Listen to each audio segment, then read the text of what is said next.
मध्ययुगीन भारत में खिंची चौहान एक प्रमुख राजपूत वंश थे। उनका मूल रहस्य और बहस में डूबा हुआ है।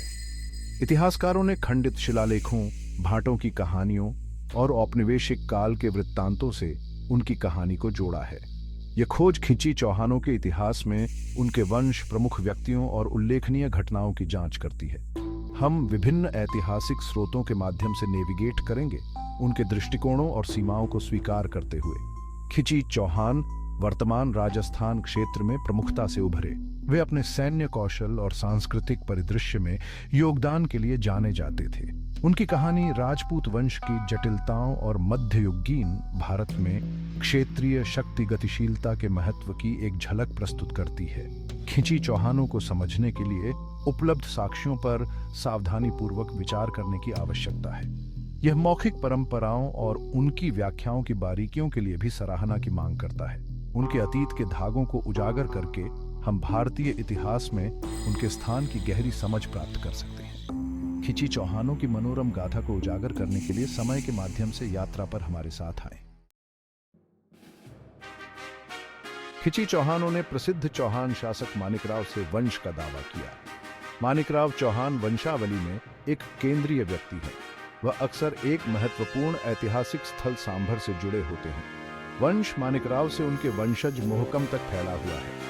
मोहकम को खिंची इतिहास में एक महत्वपूर्ण व्यक्ति के रूप में पहचाना जाता है। कहा जाता है कि वह 10वीं शताब्दी सी के आसपास रहते थे। कुछ वृत्तांत उन्हें सपादलक्ष नामक क्षेत्र में खिंची प्रभुत्व स्थापित करने का श्रेय देते हैं। माना जाता है कि यह क्षेत्र वर्तमान राजस्थान के कुछ हिस्सों को शामिल करता है। मोहकम के बारे में जानकारी मुख्य रूप से चारण परंपराओं और बाद के ग्रंथों से मिलती है।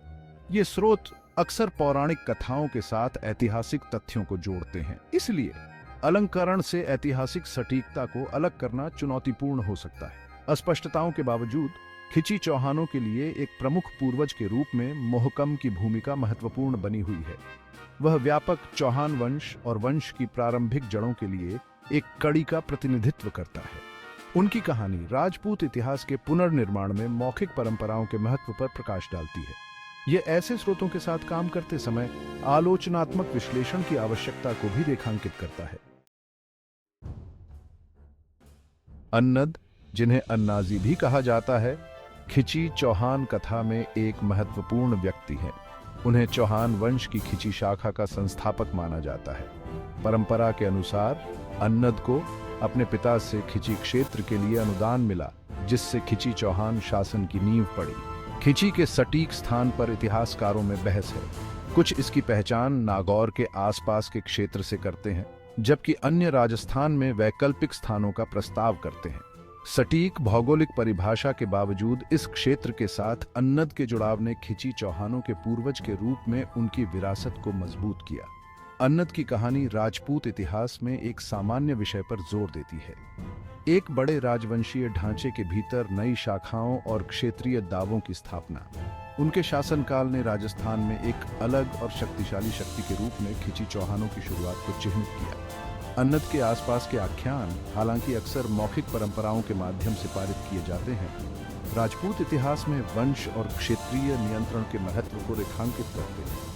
उनकी कहानी बाद की शताब्दियों में खिंची चौहानों के उदय और समेकन को समझने के लिए एक आधार के रूप में कार्य करती है। एक ब्रिटिश औपनिवेशिक अधिकारी और इतिहासकार कर्नल जेम्स टॉड ने राजस्थान के इतिहास को दस्तावेज करने में महत्वपूर्ण भूमिका निभाई। उनकी पुस्तक annuls and antiquities of Rajasthan खिंची चौहानों सहित विभिन्न राजपूत कुलों के बारे में जानकारी का एक मूल्यवान, यद्यपि लड़ा गया, स्रोत है। टॉड ने चारण खातों, स्थानीय इतिहास और शिलालेखों से जानकारी एकत्र की। उन्होंने खिंची चौहानों की एक विस्तृत वंशावली प्रस्तुत की, जो उनके वंश को मानिकराव तक ले गई। टॉड के काम ने पश्चिमी दर्शकों के बीच खिंची चौहानों के इतिहास को लोकप्रिय बनाया।